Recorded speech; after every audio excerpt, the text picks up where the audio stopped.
السلام علیکم ورحمۃ اللہ وبرکاتہ۔ الحمدللہ والصلاة والسلام علی رسول اللہ، اما بعد۔ آج کا ہمارا سبق سورۃ الحجرات آیت نمبر 13۔ اس آیت سے پہلے ہم نے 6 گناہوں کے بارے میں پڑھا جن سے اللہ رب العالمین نے منع کیا تھا، اور ان گناہوں کا بنیادی سبب اپنے آپ کو اونچا رکھنا اور دوسروں کو نیچا سمجھنا تھا۔ تو جاہلیت کے اندر لوگ اپنے اپنے قبائل پر فخر کیا کرتے تھے، دوسروں کو حقیر سمجھا کرتے تھے، اور پھر اسی وجہ سے ہر قبیلے کے شاعر اور خطیب اپنی قبیلے کی برتری ثابت کرنے کے لیے دوسرے قبیلے کو استہزاء، تمسخر، طعن اور تشنیع کا نشانہ بنایا کرتے تھے، ان کے عیب تلاش کرتے، ان کی جاسوسی کرتے، غیبت کرتے، بہتان لگاتے اور حجب کا بازار گرم رکھتے تھے۔ تو کئی قبائل اس وجہ سے تباہ و برباد ہو گئے، لوگ اسی وجہ سے ختم ہو گئے۔ پھر اسی طرح لوگ رنگ کے اندر، نسل، وطن اور زبان کی بنا پر انسانیت تقسیم ہو گئی، تو ہر ایک گروہ نے دوسرے سے اپنے آپ کو برتر سمجھنا شروع کر دیا۔ تو اللہ رب العالمین نے اس آیت کے اندر جو ابھی ہم پڑھنے لگے ہیں، اس بات کو واضح کیا ہے کہ برتری کس شخص کو حاصل ہوگی اور کس بنیاد پر حاصل ہوگی۔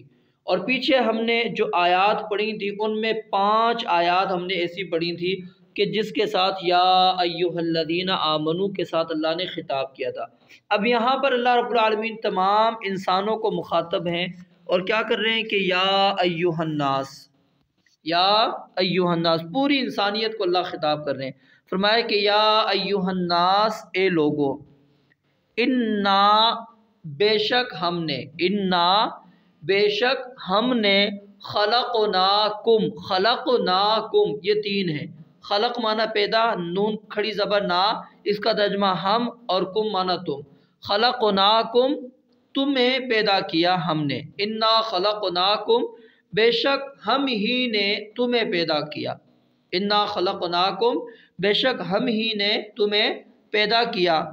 کس سے پیدا کیا؟ من ذکرن، ایک نر، من ذکرن، ایک نر، و انثیٰ، اور ایک مادہ سے، و انثیٰ، اور ایک مادہ سے، یعنی ذکر سے مراد کون ہے؟ آدم علیہ السلام، اور انثیٰ سے مراد کون ہے؟ حوا علیہ السلام۔ تو ہم نے تمہیں ایک نر اور ایک مادہ سے پیدا کیا، یعنی انسانیت کہاں سے چلی تھی؟ آدم اور حوا علیہ السلام کے ساتھ۔ وجعلناکم، اور ہم نے تمہیں بنایا، واو مانا اور، جعل بنانا، نا ہم نے، کم تمہیں، وجعلناکم، اور ہم نے تمہیں بنا دیا، شعوباً، قومیں، شعوباً، قومیں، یعنی بڑا قبیلہ۔ یہ شعوباً جو ہے نا، شعبن کی جمع ہے، اور اس کا معنی کیا ہوتا ہے؟ بہت بڑا قبیلہ۔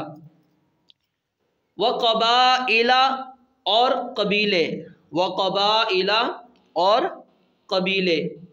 کیوں بنائے ہم نے تمہیں قومیں اور قبائل؟ لتعارفوا، تاکہ تم ایک دوسرے کو پہچانو، لتعارفوا، تاکہ تم ایک دوسرے کو پہچانو۔ عرب جو ہے وہ 6 طبقات کے اندر تقسیم ہوتی ہے۔ پہلا ان کا طبقہ ہے شعب، شعب کہتے ہیں بڑے، بہت بڑا قبیلہ۔ اس کے بعد دوسرا ان کا استعمال ہوتا ہے قبیلہ لفظ، جو یہاں پر بھی استعمال ہوا، اور تیسرا عمارہ، چوتھا بطن، پانچواں فخذ، اور چھٹا فصیلہ۔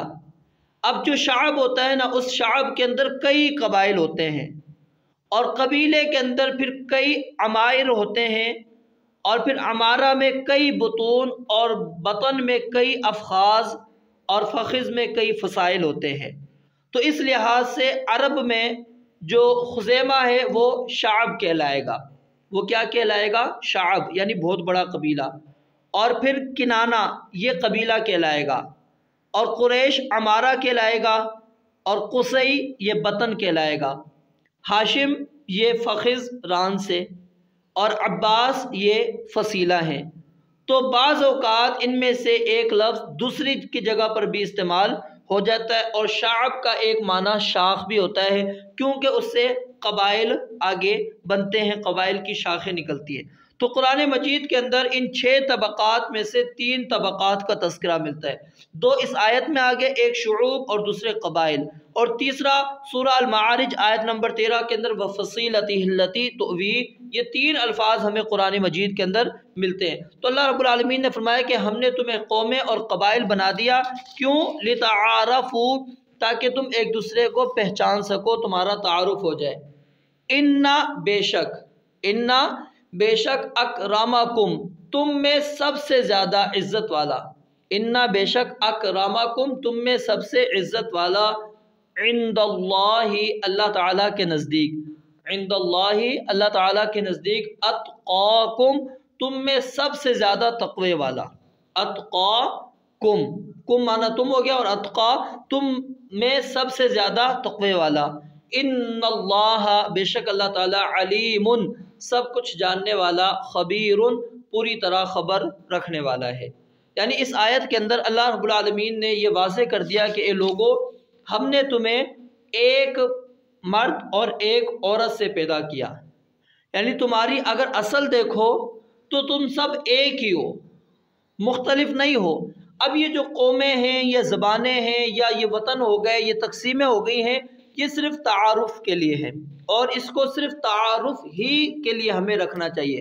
مثال کے طور پر عبداللہ نام کے لاکھوں کروڑوں آدمی ہوں گے اس دنیا کے اندر، اگر قبائل نہ ہو، علاقے نہ ہو، تو پہچاننا کیا ہو جائے گا؟ مشکل۔ اب عبداللہ ہے نام، قبیلہ آپ کہہ دیں گے فلاں قبیلے والا، پہچان ہو جائے گی۔ آپ اس کے علاقے کی نسبت لگا دیں گے، پہچان ہو جائے گی۔ آپ اس کی ولدیت لگا دیں گے، پہچان ہو جائے گی۔ تو یہ تعارف کرنے کے لیے، ایک دوسرے سے پہچان حاصل کرنے کے لیے اللہ رب العالمین نے فرمایا کہ ہم نے یہ تمہیں بنائے قبائل، باقی کوئی اور مقصد نہیں ہے۔ کوئی یہ نہ کہے کہ جی میں قریش کے اندر پیدا ہو گیا، میں عرب کے اندر پیدا ہو گیا، میں فلاں خاندان کے اندر پیدا ہو گیا، میں بادشاہوں کے خاندان کے اندر پیدا ہو گیا، یا میں انتہائی کم جو معاشرے کے اندر معاشرہ سمجھا جاتا ہے، قبیلے سمجھے جاتے ہیں، میں اس کے اندر پیدا ہو گیا تو میں انتہائی ذلیل ہوں، کمتر ہوں۔ نہیں، یہ صرف اللہ رب العالمین نے تعارف کے لیے رکھے۔ اب دیکھو نا، آپ کے چچا تھے نا ابو لہب، لیکن کیا ہے؟ جہنم کے اندر۔ سیدنا بلال رضی اللہ تعالیٰ عنہ کہاں ہیں؟ جنت کے اندر۔ یہ اللہ رب العالمین نے تقسیم رکھی ہے، یاد رکھے۔ اللہ رب العالمین کے ہاں معیار صرف کیا ہے؟ تقوی، پرہیزگاری۔ یہ نہیں ہے کہ کوئی بندہ کہے کہ جی میں اتنا اعلیٰ ہوں، میں اتنے اچھے خاندان کے ساتھ تعلق رکھتا ہے میرا، نہیں۔ اللہ رب العالمین کے نزدیک ان اللہ لا ينظر الى صورکم واموالکم، اللہ نہ ہماری صورتوں کی طرف دیکھتے، نہ ہمارے مالوں کی طرف، اللہ ہمارے دلوں اور اعمالوں کو دیکھتے ہیں کہ یہ انسان کے دل کے اندر کیا ہے، اس کے عمل کے اندر کیا موجود ہے۔ اور اسی طرح لا يفخر احد علی احد، نبی علیہ السلام نے فرمایا کہ کوئی کسی پر فخر نہ کرے۔ اور اسی طرح آپ علیہ السلام نے فرمایا، سنن ابو داود کے اندر روایت موجود ہے کہ اللہ تعالیٰ نے تم سے جاہلیت کی نخوت اور اس کی آباء و اجداد پر جو فخر تھا اس کو ختم کر دیا ہے۔ اب آدمی 2 ہی قسم پر ہے، یا تو متقی مومن ہے یا بدبخت فاجر ہے۔ تو تم سب آدم علیہ السلام کی اولاد ہو، اور آدم علیہ السلام مٹی سے ہیں۔ اب کچھ آدمی ایسے لوگوں پر اپنا فخر ترک کر دیں گے جو جہنم کے کوئلوں میں سے محض ایک کوئلہ ہے، یا پھر وہ فخر کرنے والے اللہ تعالیٰ کے سامنے پاخانے کے کیڑوں سے بھی زیادہ ذلیل ہوں گے، جو گندگی کو اپنی ناک کے ساتھ دھکیلتے رہتے ہیں۔ یہاں پر یعنی واضح طور پر نبی علیہ السلام نے یہ بات بیان فرما دی کہ اللہ رب العالمین کے ہاں یہ قبائل نہیں ہے۔ اور اگر ہم دیکھیں انسان کو اللہ رب العالمین نے کس سے پیدا کیا؟ من نطفتن، نطفے سے، من ماء مہین، انتہائی ذلیل پانی، انتہائی مہین پانی سے اللہ رب العالمین نے انسان کی پیدائش کی۔ اب انسان اپنے جب پیدائش کی طرف دیکھے، اس کو سمجھ آ جائے گی کہ میں فخر کس بات پر کر رہا ہوں، میں اکڑ کس بات پر کر رہا ہوں، میں غرور کس بات پر کر رہا ہوں، کون سا ایسا وجہ ہے، ایسی وجہ، ایسا سبب ہے کہ جس کی بنیاد کے اوپر میں فخر کرنا چاہ رہا ہوں۔ میرے پاس فخر کے لیے کوئی دلیل موجود نہیں ہے۔ یہ قبائل اللہ رب العالمین نے صرف تعارف کے لیے رکھے ہیں۔ آگے فرمایا ان اکرمکم عند اللہ اتقاکم، اللہ کے نزدیک تم میں سب سے زیادہ معزز وہ ہے جو سب سے زیادہ اللہ رب العالمین سے ڈرنے والا ہوگا، جس کے اندر تقوی ہوگا، اللہ کا ڈر ہوگا، خوف ہوگا، وہ متقی اور پرہیزگار ہے۔ اور اسی آیت سے علماء نے یہ استدلال کر لیا کہ نکاح کے اندر صرف جو ہے جوڑ وہ اسلام ہے، اسلام کے علاوہ کوئی اور جوڑ نہیں۔ اور اسی وجہ سے نبی علیہ الصلوۃ والسلام نے اپنی پھوپھی کی بیٹی زینب بنت جہش ان کا نکاح کس سے کر دیا تھا؟ اپنے آزاد کردہ غلام زید بن حارثہ رضی اللہ تعالیٰ عنہ سے۔